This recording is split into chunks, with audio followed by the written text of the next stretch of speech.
This is Dumbed Down Life number 26.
That was a mashup from Mashup Town by Pheugoo, and All I Need Is Summertime. Hello, everybody. Hello. How's it going? Blimey. Hello, Doug. Oh, sorry, was I a bit loud? Let me just turn it down. Nearly took me ears off. Just pick a setting and stick with it, Doug. I didn't touch anything. Right. I've got 2 topics this week. Not sure which one to go with. We'll go with this one. Right. Management speak. There's been a poll done of the 50 best or worst, depending on your point of view, management sort of buzzwords. Now, Darren, I know for a fact that you sort of go into quite a lot of meetings, don't you?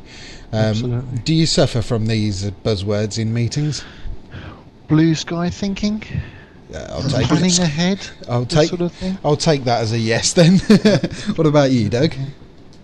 Yeah, well, I mean, I don't work at the moment, so I don't hear much management speak, but my wife tends to, Bobby. She comes home and rattles it off at me, and I just smile and nod politely. Okay, so what would be your most irritating one? The low-hanging fruit would be the one that I get fed up with. What? Low-hanging fruit. It's it's referring to the easy tasks. When you've got a huge, great problem in front of you, the easy bit to do is the low-hanging fruit, and it seems that it's a very overused thing, I'm afraid. Which I'd never heard of, but it does appear as number 11 on this list. Dave says synergy is a management buzzword. Synergy, yeah. Yeah, it's his pet peeve word, apparently. Yeah, I don't blame you, Dave. That is obnoxious. So in number 2, I particularly like this one. So when you sort of go into a meeting, and it's a meeting, an actual sort of productive meeting where you're deciding things and planning things, you generally have a brainstorm, don't you? Yeah. Okay. Some guy wrote in as part of the list, and it says, my employees recently informed staff that we are no longer allowed to use the phrase brainstorm because it might have negative connotations associated with fits. We must now take idea showers. Idea showers? Who came up with that? Fucking Lord. I don't know whether this is one that's listed there, but I actually had this conversation at work today, and they were saying planning ahead is something that's rather ridiculous, because you don't generally plan behind.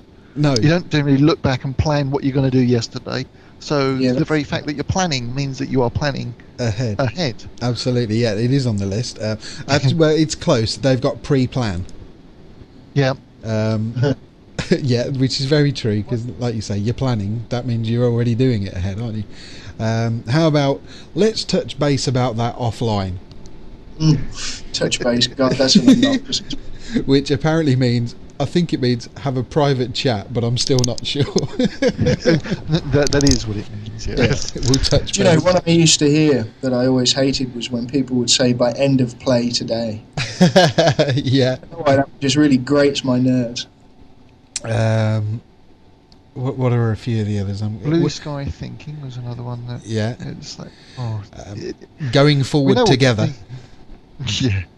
Oh, the latest one, because nobody likes the word outsourcing anymore, it's now right sourcing. Right sourcing. So when you're worried about your job being sent out to Outer Mongolia somewhere, it's only going out there because it's the right place for that work to be done. You're obviously very busy yourself, so what we'll do is we'll give all of your work to this guy in Outer Mongolia.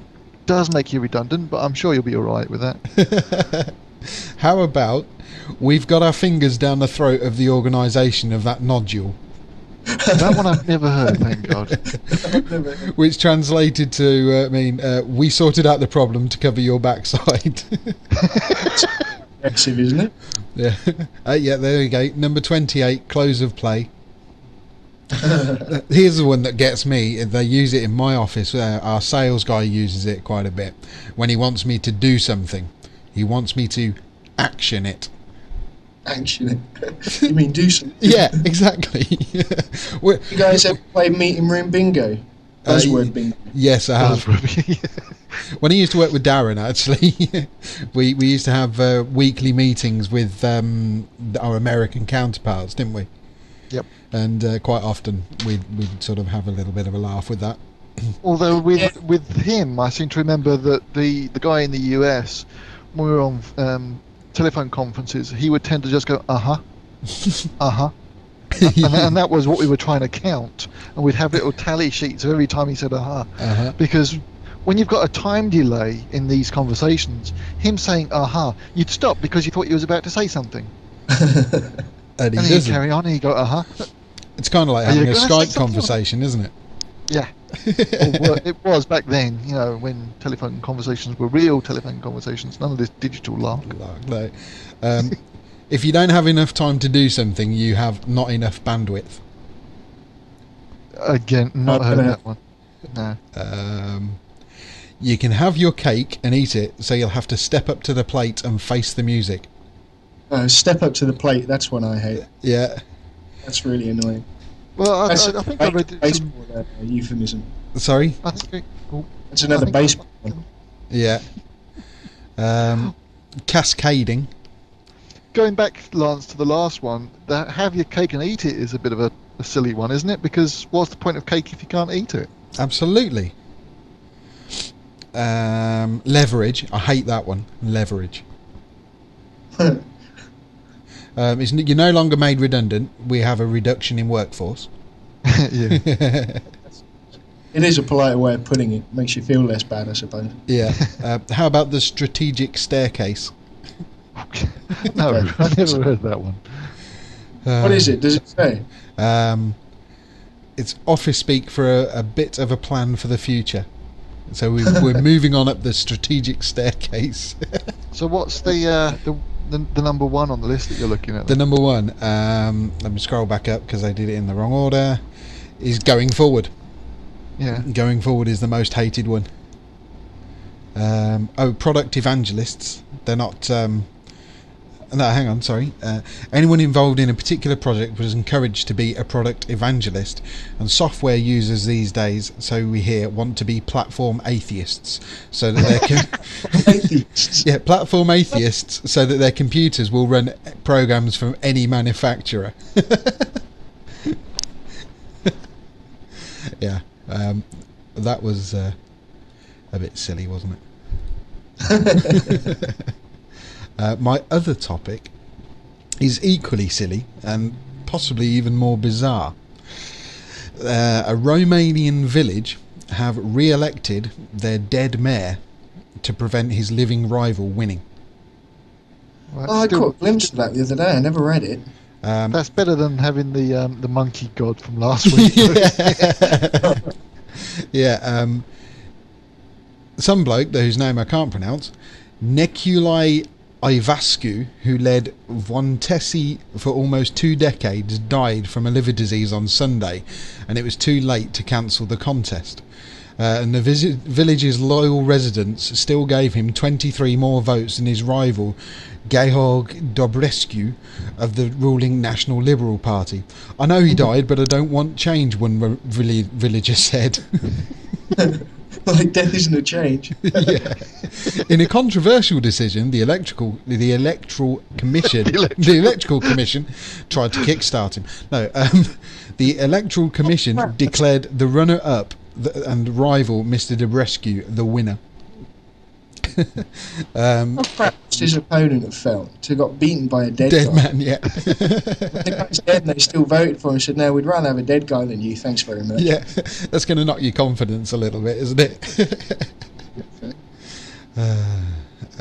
That's it. Anybody, anything to say on that? Apparently not, no, there's that dead air. I'll take that as a no, and we'll play a promo for this week in London. Good old Blighty. Hi and welcome to This Week in London. It's a podcast about my hometown and I hope you're going to enjoy it as much as I do. I love this city and I want to share in some of the things that happen here, tell you a little about what's going on, tell you what to do, what not to do, things to avoid and things to enjoy. Every couple of weeks or so I focus on something quintessentially London. Quite often I'll be sticking my nose into places where tourists won't normally go to and trying to get under the skin of what's going on here and helping people understand where we Londoners are coming from and why we live in this magnificent city. You can find the show at www.thisweekinlondon.co.uk. Come by, have a listen. Tell me what you think. Bye-bye.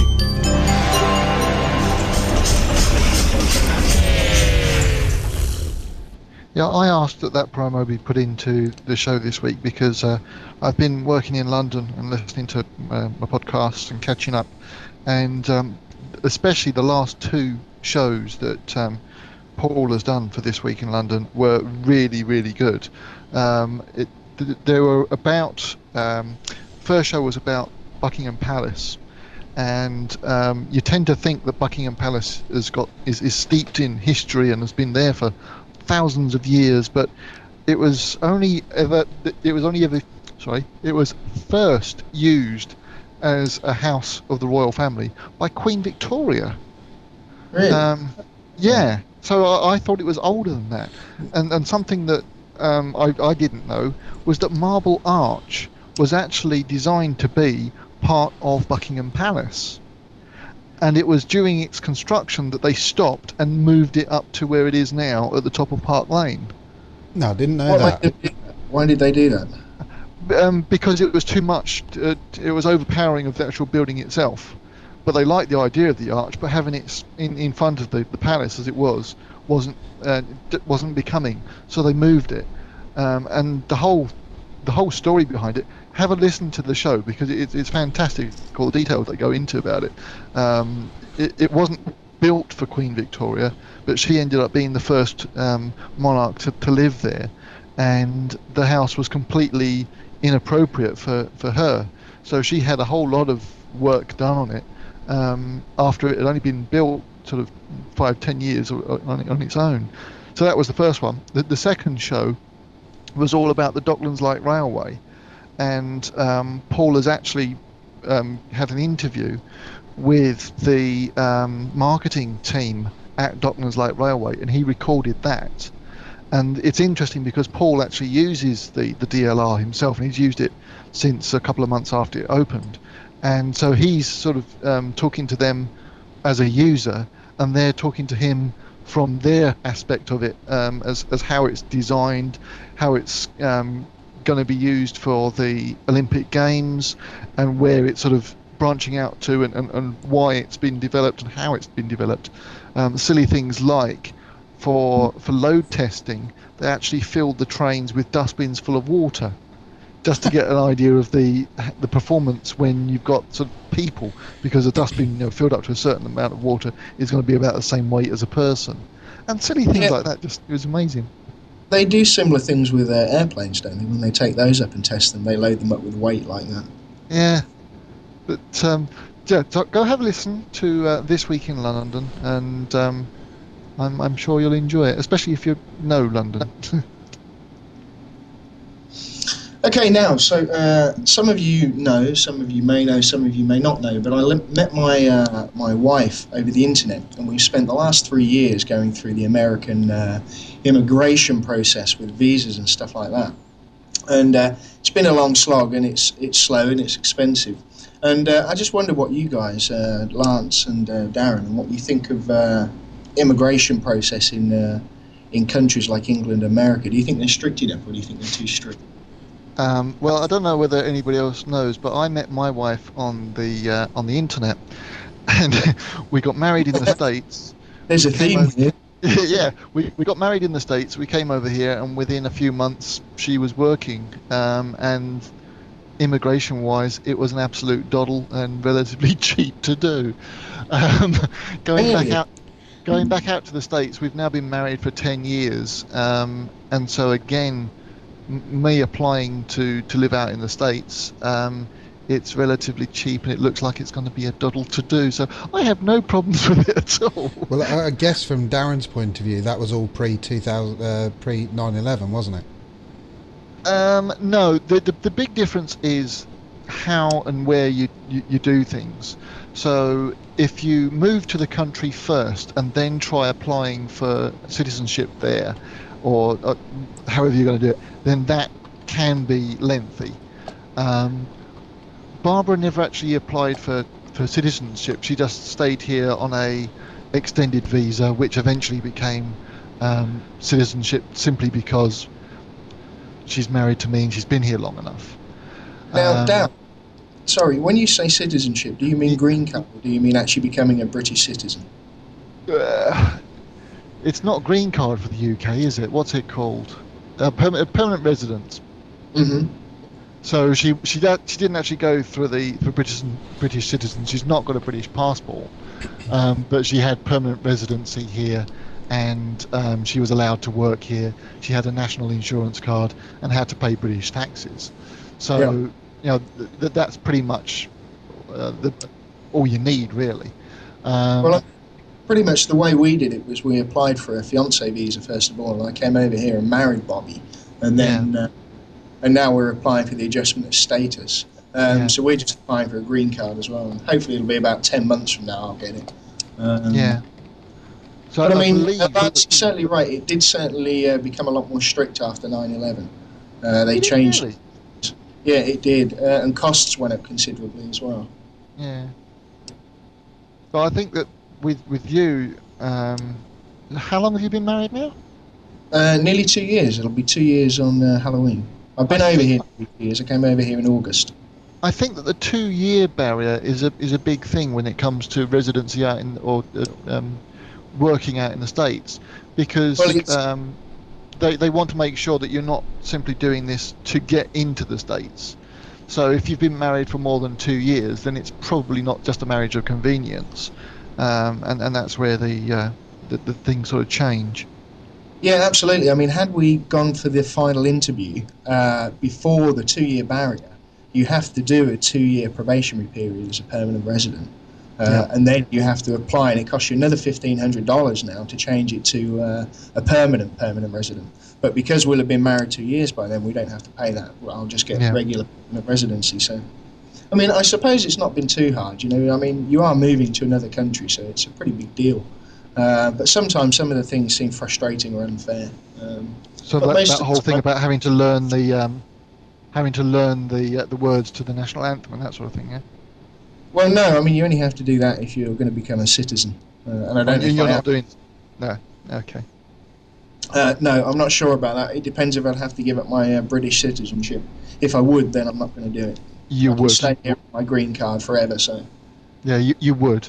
Americans allow Americans to have other passports, but they don't want people from other countries to have American passports. So if you want to come into America, you have to give up your existing passport. Yeah, no, I won't be doing that. I'm proud to be British, and I don't want to change that. I have to say that I've kept to it quiet in that conversation because I've never had anything to do with immigration. In fact, I've only been out of the country about 3 times. So well, hopefully you'll be coming over here soon. Sorry? Hopefully you'll be coming over here soon to see me. Yeah, hopefully, if I can get my passport. Lance said something to me about you're moving to the States, aren't you? Or you're considering it? Well, no, it's more than considering it. Barbara is out in the States at the moment, sort of doing the groundwork out there. But yes, I will be moving out to the States pretty much as soon as I can sell this house, which, with the state of the market right now, could be a few years. It's me, isn't it? It's me, isn't it?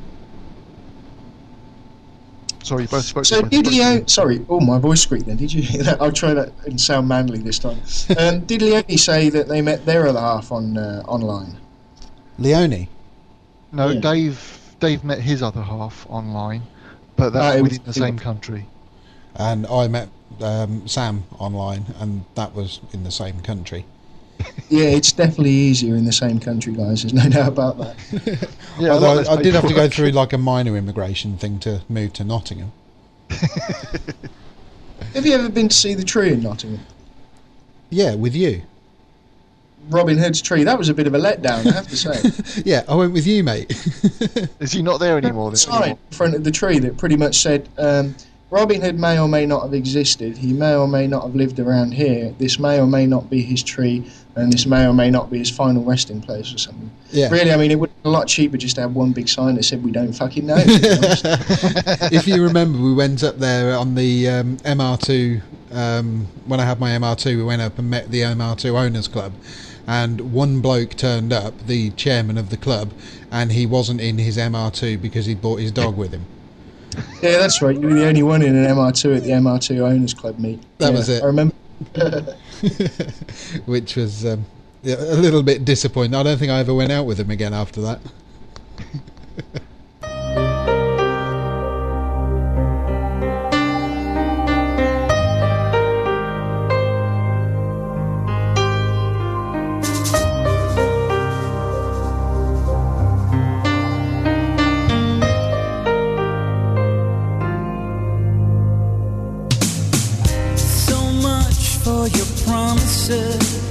They died the day you let me go.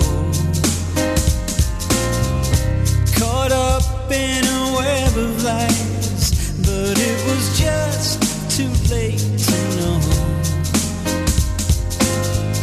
I thought it was you who said they died for me.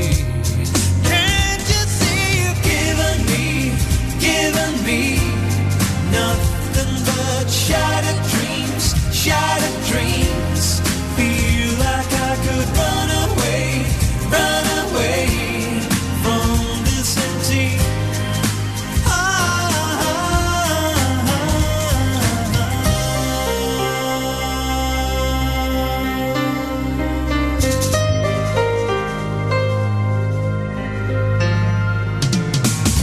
Woke up to reality and found the future not so bright.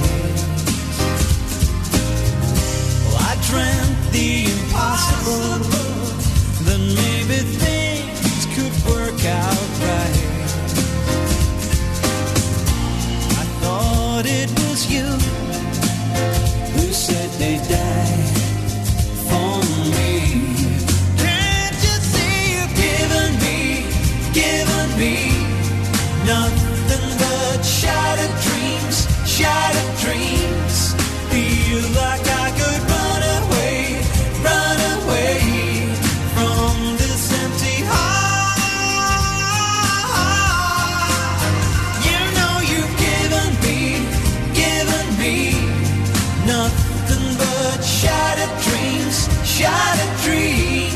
Feel like I could run away from this empty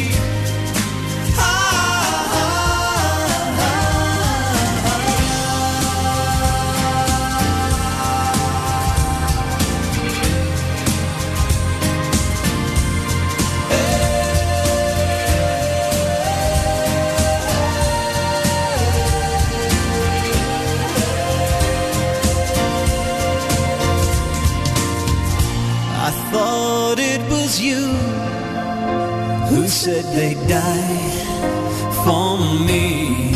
Can't you see you've given me nothing but shattered dreams. Feel like I could run away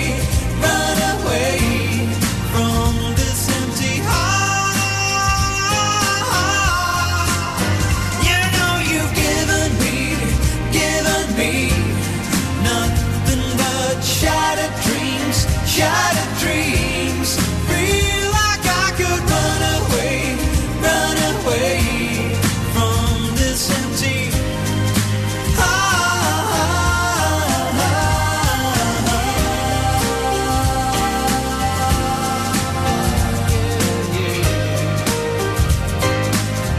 So much for your promises. The day that you let me go.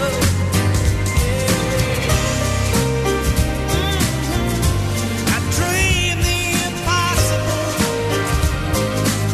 Come on, let's dream the impossible.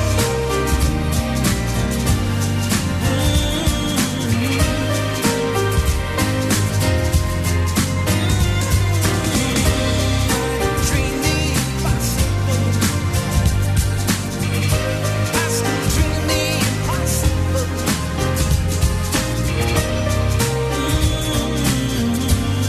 Yeah, I still dream.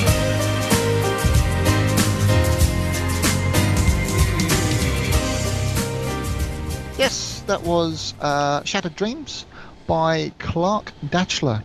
Clark Datchler was the original lead singer with Johnny Hates Jazz, because you probably remember the original, but he doesn't actually have the rights to the original recording, so he had to re-record it because he had the rights to the song to be able to re-release it in a pod-safe matter so that people can use it for their podcasts. This week I have been wandering around London, not just aimlessly. I actually had a conference to attend up there, but I left a little bit early and got home a little bit late, and took the opportunity of wandering around the South Bank a little. Now, if you're familiar with London, just as you come out of Waterloo Station, and there's a bridge that goes across to Embankment and Charing Cross, on the South Bank of the Thames, there's a small area where you get a lot of performance artists, and you'll sometimes see, I don't know if you're familiar with these people who just stand still for hours. Generally, they're sprayed in silver or gold and pretending to be a statue. And they're kind of creepy, actually, when they just they're stand very there. creepy. There was several of those along the front there. There was an invisible man sitting there reading a newspaper, which was a clever one. I'll send you a link to the pictures of that because it's a visual thing. People juggling all sorts of. People juggling all sorts of things, but also part of what they do on the South Bank is they have an art installation of some sort. Now, what they've got down there at the moment, and let me just check, it's going to be there until the 27th of July, so not much longer. There's a installation called Volume, and what this is I should have counted them, but I think there's about 64 poles that are about 8 foot tall. At the top of each pole is a speaker. At the bottom of each pole is a speaker. In between is a set of lights and a motion sensor. So as you walk past the pole, it starts to make a noise. And each of the poles makes a different noise. So as people are walking through the art installation, you get music that's actually being made by the people that are walking through it. So every time you go to visit it, it gives a different music performance because of the way that people have walked through it. I recorded it. It's not a very good recording because unfortunately you do get a little bit of noise from other street artists around and a little bit of wind noise. But have a quick listen to this.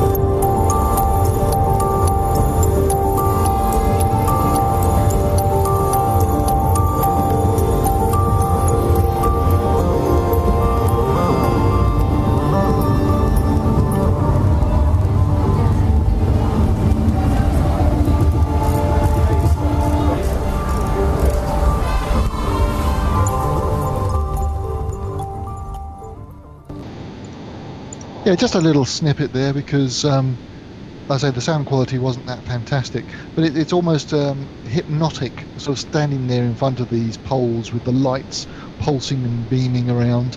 And that's down by the South Bank.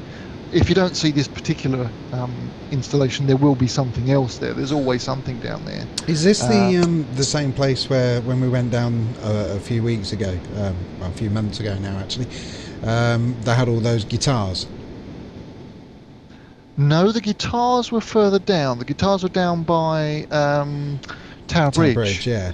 But certainly in that little stretch of the South Bank, down by IBM and along there. So you come into Waterloo Station, you keep walking.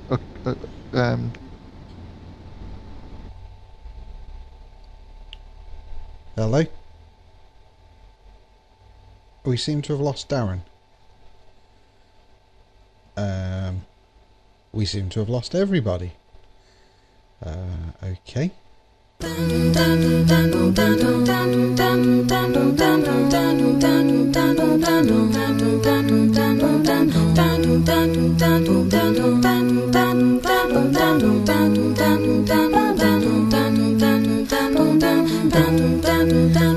a small town girl living in a lonely world.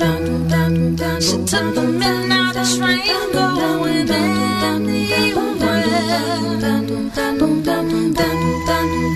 Just a city boy, born and raised in South Detroit. He took the midnight train going anywhere.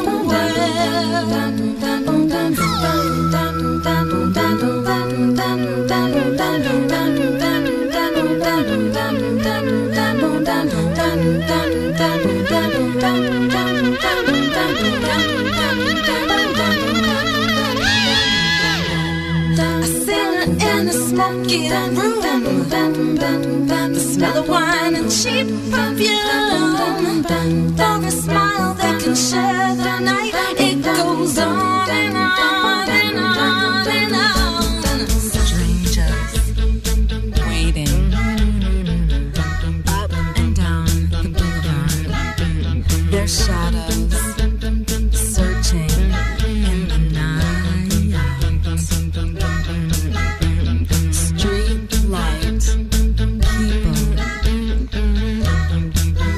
Just to find emotion hiding somewhere in the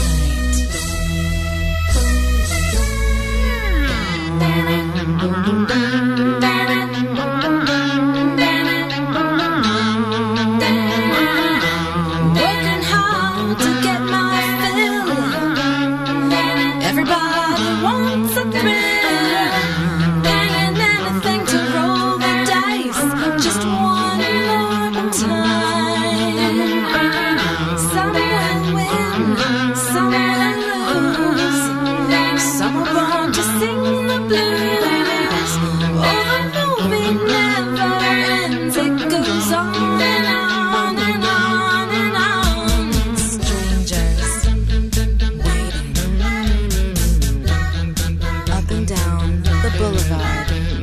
Shadows searching in the night. Streetlight people living just to find emotion hiding somewhere in the night.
I think we should be back. Hello, testing, are we here? My internet connection just completely died on me. I'll apologise about that. Very sorry. See, normally that wouldn't make a difference because we're recording a podcast, but when we're doing it live, then people know that it's all difference in the world. Yeah. Yeah. So now, anyway, I wanted to talk more about your lightbox thing. So, judging from the fact that people can walk through it, I'm assuming that people could dance in it as well if they wanted to, and create their own music by dancing. Yeah. Now, it's not consistent, so it's not like a keyboard where you walk through and it's always going to play a C when you stand in front of this particular one or whatever. It changes. But yeah, as you stay in front of a particular pole, then the volume of that, it's normally a looping rhythm, will get louder and louder, and the lights that are on that pole will get brighter and brighter to signify that somebody has been stood there for a while. But there is room to sort of dance and weave around the poles, yeah. And so this is free in the street, is it? You can just walk up and go. This is one of the wonderful things about our capital city, is there is so much to do in central London that's free. And so you can walk around this installation for free. So I didn't realise it's the 27th of June is when this leaves. So that's like one more week, unfortunately. Yeah. So if you don't go down these weekends, you're not going to see it, really, are you? Yeah. Well, I know Bobby has spent a couple of times in London with me, and she's always been completely blown away by it. We went to look at Parliament and the Bridge and St Paul's and what have you. And she just loves the place. Thinks it's absolutely fantastic. That's because Parliament's older than her country. One of my favourite things to do is to just sit still and watch, because the amount of people who are sort of dashing to get to somewhere else, and you can just sit there and take in the flow of the people going past. It's an amazing place to be. Now, you played the music. Did you play the music that was going to go after my... I did, yeah, sorry. Ah. Yeah, so we're stuck for a song now. We are, aren't we? Well, we don't want to put in too many songs. Plus, so how long have we been recording now? 41 minutes minus about 2 minutes worth of downtime on the live stream. So yeah, but the recording itself is going to be about 40 odd minutes, which is about right, isn't it? It is, yeah. Yeah, that is. Much longer than that, and we'll start boring people to death, and that's not what we want to do. We want to inspire people. Like, who was it we inspired? I know we inspired one person in this. Dave. Crazy. It was Dave, yeah. It was Dave, was it? Oh, yeah. Excellent. Dave does the Bugcast. There you go, Dave. Another promo for you. One thing we didn't do, the song which did the filler for us was actually Petra, Haden. It is, yes. And Don't Stop Believin'. And were you saying that was a cover? Because there's been a theme throughout all of the music in this show, hasn't there? It is, yeah. That was a cover of a song by Journey.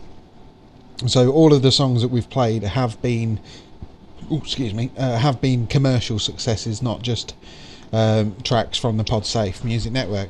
Obviously, you'd got the mashup, which was by default they're all commercial songs.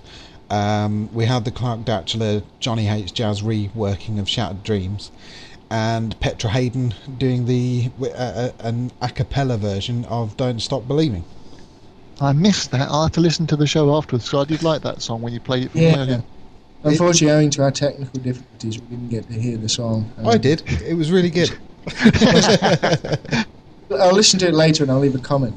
Like more of you people should do. Come leave us some comments. Let us know what you think about the show. And if you wanted to do that, you can call us on 07092 274 759. And our email address is, Darren? ddl.podshow@googlemail.com. And our website, Doug, is www.dumbdownlife.com. And you can follow us on Twitter with the username of Dumbed Down Life.